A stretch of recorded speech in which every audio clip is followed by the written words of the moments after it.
Iran വാർത്തകളിൽ നിറഞ്ഞു നിൽക്കുകയാണ്. ഒരു രാജ്യം എന്നതിലുപരി ഇസ്ലാമിക മതവിശ്വാസവും രാഷ്ട്രീയ ദർശനവും ഇഴചേർന്ന് കിടക്കുന്ന ലോകത്തിലെ അപൂർവം ഇടങ്ങളിലൊന്നാണ് ഇറാൻ. ഇറാന്റെ പരമോന്നത നേതാവ് അഥവാ സുപ്രീം ലീഡർ എന്ന പദവി വെറുമൊരു രാഷ്ട്രീയ പദവിയല്ല. അത് ആധുനിക ലോകത്തെ അധികാര കസേരകൾക്കപ്പുറം 1200 വർഷങ്ങൾക്ക് മുൻപ് അപ്രത്യക്ഷനായ ഒരു ഇമാമിന്റെ സാന്നിധ്യവുമായി ബന്ധപ്പെട്ട് കിടക്കുന്ന ഒന്നാണ്. മറഞ്ഞിരിക്കുന്ന ആ ഇമാം മടങ്ങിയെത്തുന്നത് വരെ ഭൂമിയിൽ അദ്ദേഹത്തിന്റെ പ്രതിനിധിയായി, അദ്ദേഹത്തിന്റെ ശബ്ദമായി ഒരാൾ ഭരിക്കണം. അതാണ് ഫഖീഹ്. വെറും ഒരു ഭരണാധികാരിയല്ല, മറിച്ച് ദൈവിക നീതിയുടെ കാവൽക്കാരനാണ് ഇറാനികൾക്ക് അവരുടെ സുപ്രീം ലീഡർ. അങ്ങനെയുള്ള ആയത്തുള്ള അലി ഖമനയി കൊല്ലപ്പെട്ടതിനെ തുടർന്നുള്ള പ്രത്യാക്രമണങ്ങൾ കൊടുമ്പിരിക്കൊണ്ടിരിക്കുകയാണ്. ലോകം ഇന്ന് ഇറാന്റെ അടുത്ത നീക്കങ്ങൾക്കായി കണ്ണു നട്ടിരിക്കുമ്പോൾ ആ കസേരയ്ക്ക് പിന്നിലെ നിഗൂഢമായ വിശ്വാസ പൊരുളുകൾ എന്താണ്? അദൃശ്യനായ ആ 12ാം ഇമാമും ഇറാന്റെ രാഷ്ട്രീയ വിധിക്രമങ്ങളും തമ്മിലുള്ള ബന്ധം എന്താണ്? നമുക്ക് നോക്കാം. ഷിയ വിഭാഗക്കാരുടെ വിശ്വാസപ്രകാരം പ്രവാചകൻ മുഹമ്മദ് നബിക്ക് ശേഷം 12 ഇമാമുമാരാണ് ജനങ്ങളെ നയിക്കാൻ നിയോഗിക്കപ്പെട്ടവർ. ഇതിൽ 12ാമത്തെ ആളായ ഇമാം മഹ്ദി AD 847, അതായത് ഏകദേശം 1200 വർഷങ്ങൾക്ക് മുൻപ് അപ്രത്യക്ഷനായി എന്നാണ് വിശ്വാസം. ഇതിനെ ഗൈബത്ത് അഥവാ മറഞ്ഞിരിക്കൽ എന്ന് വിളിക്കുന്നു. വെറുമൊരു തിരോധാനമല്ലത്. ഇസ്ലാമിക വിശ്വാസപ്രകാരം അദ്ദേഹം മരിച്ചിട്ടില്ല, മറിച്ച് കാലത്തിനും ലോകത്തിന്റെ കണ്ണുകൾക്കും അതീതമായി അദ്ദേഹം ഇന്നും ജീവിക്കുന്നു. ഇതിനെ 2 ഘട്ടങ്ങളായി അവർ കാണുന്നു. ഏകദേശം 70 വർഷത്തോളം തന്റെ 4 പ്രതിനിധികളിലൂടെ അദ്ദേഹം ജനങ്ങളുമായി ആശയവിനിമയം നടത്തി. പിന്നീട് 941 മുതൽ ഇന്ന് വരെ തുടരുന്ന ഈ കാലഘട്ടത്തിൽ അദ്ദേഹം ആർക്കും പിടികൊടുക്കാതെ ലോകത്ത് എവിടെയോ ഉണ്ടെന്ന് വിശ്വസിക്കപ്പെടുന്നു. ലോകാവസാനത്തിന് മുൻപ് അദ്ദേഹം വീണ്ടും പ്രത്യക്ഷപ്പെടുമെന്നും ലോകത്ത് നീതി നടപ്പിലാക്കുമെന്നുമാണ് വിശ്വാസം. ഈ മടങ്ങിവരവിൽ ഈസാ നബി അഥവാ യേശു ക്രിസ്തു അദ്ദേഹത്തോടൊപ്പം ചേരുമെന്നും അവർ ഒരുമിച്ച് പ്രാർത്ഥിക്കുമെന്നും ഷിയ വിശ്വാസികൾ കരുതുന്നു. ഈ വിശ്വാസം കേവലം മതപരം മാത്രമല്ല, രാഷ്ട്രീയവുമാണ്.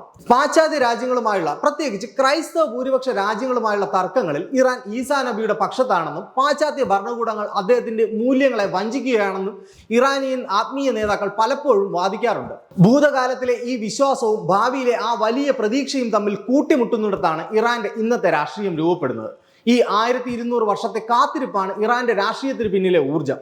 അദ്ദേഹം എപ്പോൾ വേണമെങ്കിലും വരാം എന്ന പ്രതീക്ഷയിൽ ആ കസേരയ്ക്ക് കാവൽ നിൽക്കുന്ന ഒരാളായിട്ടാണ് ഇറാന്റെ പരമോന്നത നേതാവ് സ്വയം അടയാളപ്പെടുത്തുന്നത്. മഹ്ദി ഇമാം മടങ്ങി വരുമ്പോൾ ഈ ലോകം നീതി കൊണ്ടും സമാധാനം കൊണ്ടും നിറയുമെന്നും ആ പുണ്യ നിമിഷത്തിനായി ലോകത്തെ ഒരുക്കുകയാണ് തന്റെ ദൗത്യമെന്നും ഒരു സുപ്രീം ലീഡർ വിശ്വസിക്കുന്നു. ഇവിടെയാണ് ഇറാന്റെ രാഷ്ട്രീയത്തിന്റെ കാതലിരിക്കുന്നത്. 12ാം ഇമാം തിരിച്ചു വരുന്നത് വരെ വിശ്വാസികളെ ആര് നയിക്കും? ഈ ചോദ്യത്തിനുള്ള ഉത്തരമാണ് വിലായത്തി ഫഖീഹ്.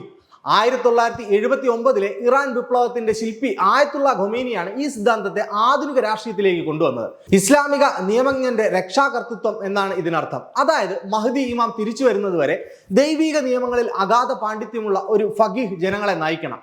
അതുകൊണ്ട് തന്നെ ഇറാന്റെ പരമോന്നത നേതാവ് കേവലം ഒരു പ്രസിഡന്റോ പ്രധാനമന്ത്രിയോ അല്ല, മറിച്ച് ഇമാമിന്റെ അസാന്നിധ്യത്തിൽ ഭൂമിയിലെ അദ്ദേഹത്തിന്റെ പ്രതിനിധിയാണ്. ഇറാനിലെ അവസാന വാക്ക് എപ്പോഴും സുപ്രീം ലീഡറുടേതാണ്. ഇറാന്റെ സായുധ സേനയുടെയും റവല്യൂഷണറി ഗാർഡിന്റെയും കമാൻഡ് ഇൻ ചീഫ് സുപ്രീം ലീഡറാണ്. വിദേശ നയം, ആണവ നയം തുടങ്ങി നിർണായക കാര്യങ്ങളിൽ അന്തിമ തീരുമാനം അദ്ദേഹത്തിൻ്റെതായിരിക്കും. ആയത്തുള്ള അലി ഖമനയി വർഷങ്ങളായി ഇറാന്റെ അമരത്തുണ്ട്. അമേരിക്കയും ഇസ്രായേലുമായുള്ള സംഘർഷത്തിനിടെ ഈ പദവിയിലേക്ക് അടുത്തതായി ആര് വരുമെന്ന് ലോകം ഉറ്റുനോക്കുന്ന കാര്യമാണ്. അസംബ്ലി ഓഫ് എക്സ്പേർട്ട് എന്നറിയപ്പെടുന്ന 88 മതപണ്ഡിതർ അടങ്ങുന്ന ഒരു സമിതിയാണ് അടുത്ത സുപ്രീം ലീഡറിനെ തിരഞ്ഞെടുക്കുന്നത്. ഇറാന്റെ ആഭ്യന്തര രാഷ്ട്രീയവും ആഗോളതലത്തിലെ സമ്മർദ്ദങ്ങളും ഈ തിരഞ്ഞെടുപ്പിനെ ബാധിക്കും. ഫഖീഹ് എന്ന പദവിയിലേക്ക് എത്തുന്ന വ്യക്തിക്ക് മതപരമായ യോഗ്യതകൾക്കൊപ്പം തന്നെ രാഷ്ട്രീയമായ കരുത്തും ആവശ്യമാണ്. ചുരുക്കത്തിൽ ഇറാൻ നടത്തുന്ന പോരാട്ടം വെറും ഒരു ഭൗമരാഷ്ട്രീയ പോരാട്ടമല്ല, അതിനു പിന്നിൽ നൂറ്റാണ്ടുകൾ പഴക്കമുള്ള ആത്മീയ വിശ്വാസത്തിന്റെ കരുത്തുണ്ട്. 12ാം ഇമാമിന്റെ പ്രതിനിധിയായി സ്വയം അടയാളപ്പെടുത്തുന്ന ഒരു നേതാവിന് കീഴിൽ ഇറാൻ സ്വീകരിക്കുന്ന ഓരോ നിലപാടും ആ വിശ്വാസധാരയുടെ ഭാഗം കൂടിയാണ്. ഇന്ന് ഇറാൻ ഒരു നിർണായക സന്ധിയിലാണ്. ഒരു വശത്ത് 1200 വർഷത്തെ വിശ്വാസവും ആത്മീയ ദർശനങ്ങളും, മറുവശത്ത് ആധുനികതയും രാഷ്ട്രീയ മാറ്റങ്ങളും ആഗ്രഹിക്കുന്ന പുതിയ തലമുറ.